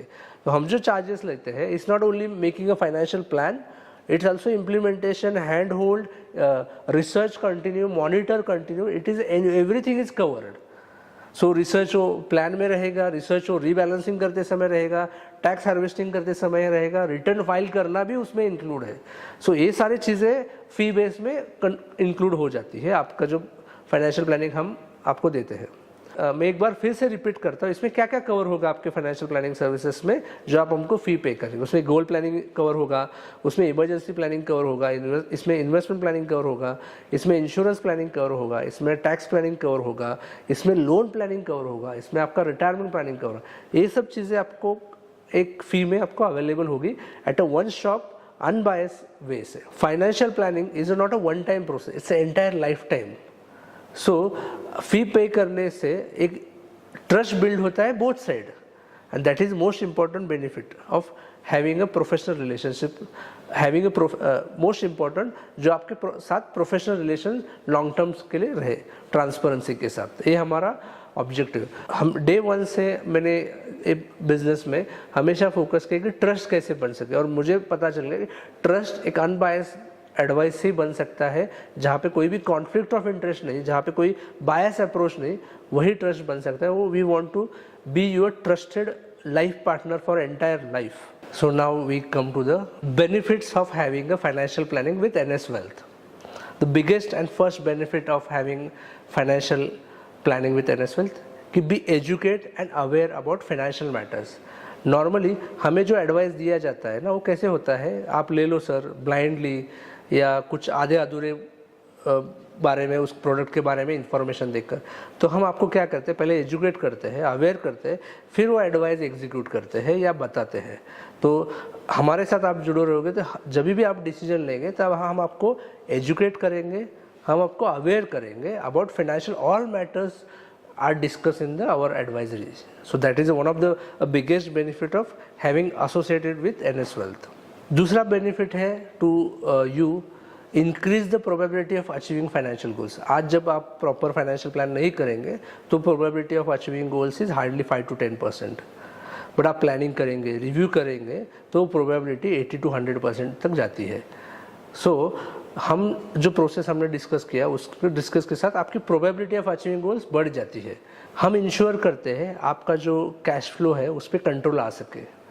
जैसे हमने अर्लियर डिस्कस किया, हम बजटिंग करते हैं, आपको रेगुलरली वो बजटिंग का कैश फ्लो ट्रिगर भेजते हैं जिससे कि आपका बजटिंग कंट्रोल में आ सके, और इंश्योर करते हैं कि आपका जो एक्सपेंसेस है, जैसे कि इंश्योरेंस में चल रहा है ज़्यादा या EMI में चल रहा है, वो एक्सपेंसेस अवॉइड करेंगे, उससे कैश फ्लो इंप्रूव होगा आपका, ये बेनिफिट होगा आपका।